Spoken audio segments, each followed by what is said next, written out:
आप सभी दोस्तों को मेरा नमस्कार। दोस्तों, आज मैं आप सभी के लिए एक दिलचस्प जानकारी लेकर के आया हूं कि कैसे 7 रुपये ने बदल दी एक जिंदगी।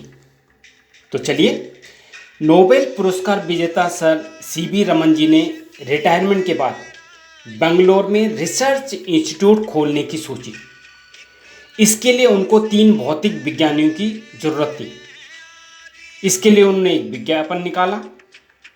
उस विज्ञापन के जवाब में बहुत सारे जो वैज्ञानिक थे उन्होंने एप्लीकेशन डाली और सोचा कि भले ही सिलेक्शन ना हो, लेकिन एक बार उस नोबेल पुरस्कार विजेता वैज्ञानिक से मिलने का मौका तो मिलेगा।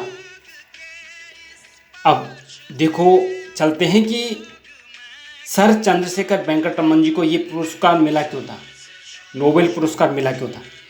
इनको प्रकाश प्रकीर्णन के क्षेत्र में विशेष उपलब्धि के लिए 1930 में नोबेल पुरस्कार से सम्मानित किया गया था। और देखो, सबसे बड़ी बात यह है और हमारे लिए गर्व की बात भी है कि 1930 से पहले भारत ही नहीं बल्कि एशिया में भी किसी भी वैज्ञानिक को इससे पहले नोबेल का पुरस्कार नहीं मिला था, नोबेल पुरस्कार प्राप्त नहीं हुआ था।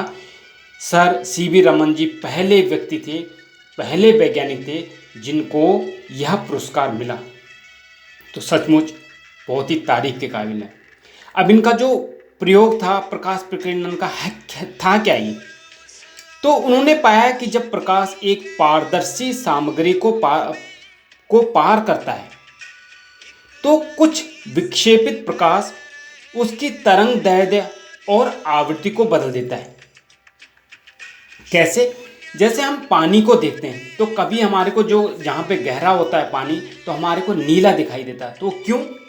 यह पानी तथा हवा के कणों के द्वारा प्रकाश के प्रकीर्णन से उत्पन्न होता है और जब इस पर सूर्य का प्रकाश पड़ता है तो हमें पानी का रंग नीला दिखाई देता है।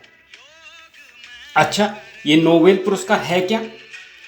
तो इसके बारे में जो है ये है स्वीडन के वैज्ञानिक अल्फ्रेड नोबेल, जिन्होंने 355 आविष्कार किए और उसमें एक डायनामाइट का आविष्कार भी है। वही डायनामाइट जो आज बड़े बड़े पहाड़ों को तोड़ करके और सड़क बनाने में काम आता है। इसी महान वैज्ञानिक ने अल्फ्रेड नोबेल ने अपनी संपत्ति का कुछ हिस्सा स्वीडन की एक बैंक में जमा करवा लिया और उसी से यानी कि उसके ब्याज से जो पैसा बनता है उसके द्वारा ही ये नोबेल पुरस्कार दिया जाता है। और किस किस में दिया जाता है? इस साहित्य के क्षेत्र में, भौतिकी के क्षेत्र में, रसायन के क्षेत्र में, शांति के क्षेत्र में, चिकित्सा के क्षेत्र में और अर्थशास्त्र के क्षेत्र में जिसका सर्वोत्कृष्ट योगदान होता है उसको प्रतिवर्ष 10 दिसंबर को अल्फ्रेड नोबेल की पुण्यतिथि पर प्रदान किया जाता है। अब चलते हैं, हमने जो कहा था कि 7 रुपये की कहानी, तो क्या थी? देखो, इंटरव्यू हो गया, उसके लिए 3 वैज्ञानिक सेलेक्ट हो गए। तो आगे क्या हुआ? देखो कि जब इंटरव्यू हुआ तो पहले 5 का और फिर फाइनल में 3 भौतिक वैज्ञानिकों का सिलेक्शन किया गया। लेकिन इंटरव्यू के अगले दिन सर रमन जी ने देखा कि कोई व्यक्ति बाहर घूम रहा है। वे उनके पास गए और उन महाभावों से पूछा कि भाई क्या हुआ? तो उनने कहा कि सर, कल जब मैं यहाँ पे इंटरव्यू देने आया था तो जो नियमानुसार मुझे कुछ पैसे मिलने थे उसमें मुझे 7 रुपये ज़्यादा मिल गए, तो मैं ये 7 रुपये लौटाने आया हूँ। आपका अकाउंट्स डिपार्टमेंट इस टाइम बंद हो गया है तो मैं ये पैसे किसे दूँ? तो रमन जी बोले, कोई बात नहीं, 7 रुपये की तो बात है, ऐसा करिए आप रख लीजिए। लेकिन वो महाशय बोले कि यह पैसा मेरा नहीं है, इस पर मेरा अधिकार नहीं है, तो ये मैं नहीं ले सकता और मुझे ये लौटाने ही हैं। तो रमन जी बोले, तो ठीक है, फिर ये पैसे मुझे दे दीजिए। लेकिन फिर जैसे वो महाशय जान लगे, उन्होंने उनको रोका और बोले, अच्छा ऐसा है, आप मुझे कल सुबह 10:30 बजे मिलिएगा मेरे ऑफिस में। तो महाशय बहुत खुश हुए कि इस महान व्यक्ति से मुझे एक बार फिर मिलने का मौका मिल रहा है। चले गए घर। अगले दिन ठीक 10:30 बजे वो महाशय सर रमन जी के पास पहुँचे और मिलने का कारण पूछा। तो रमन जी ने कहा कि ऐसा है कि आप फिजिक्स के टेस्ट में तो फेल हो गए, लेकिन आप अपनी ईमानदारी के टेस्ट में पास हो गए हैं और मैंने आपके लिए एक नई पोस्ट क्रिएट की है और आपने उस पर काम करना है। वो महाशय तो बहुत खुश हुए, उनको तो मनचाही मुराद मिल गई। तो उन्होंने वो जो नौकरी थी वह ज्वाइन कर ली।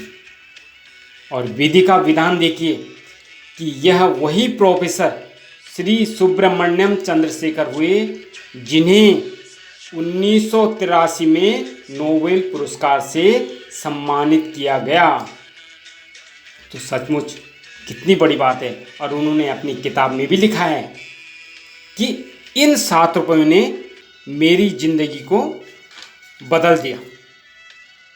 दोस्तों सचमुच इससे हमें ये लाइनें बिल्कुल सत्य प्रतीत होती हैं, जिनमें लिखा है कि प्रतिभा में जो कमी है उसे अक्सर कड़ी मेहनत, मार्गदर्शन और दूसरों की मदद से पूरा किया जा सकता है, लेकिन चरित्र और मूल्यों में जो कमी है उसे कभी भी पूरा नहीं किया जा सकता है। सचमुच अत्यंत सराहनीय।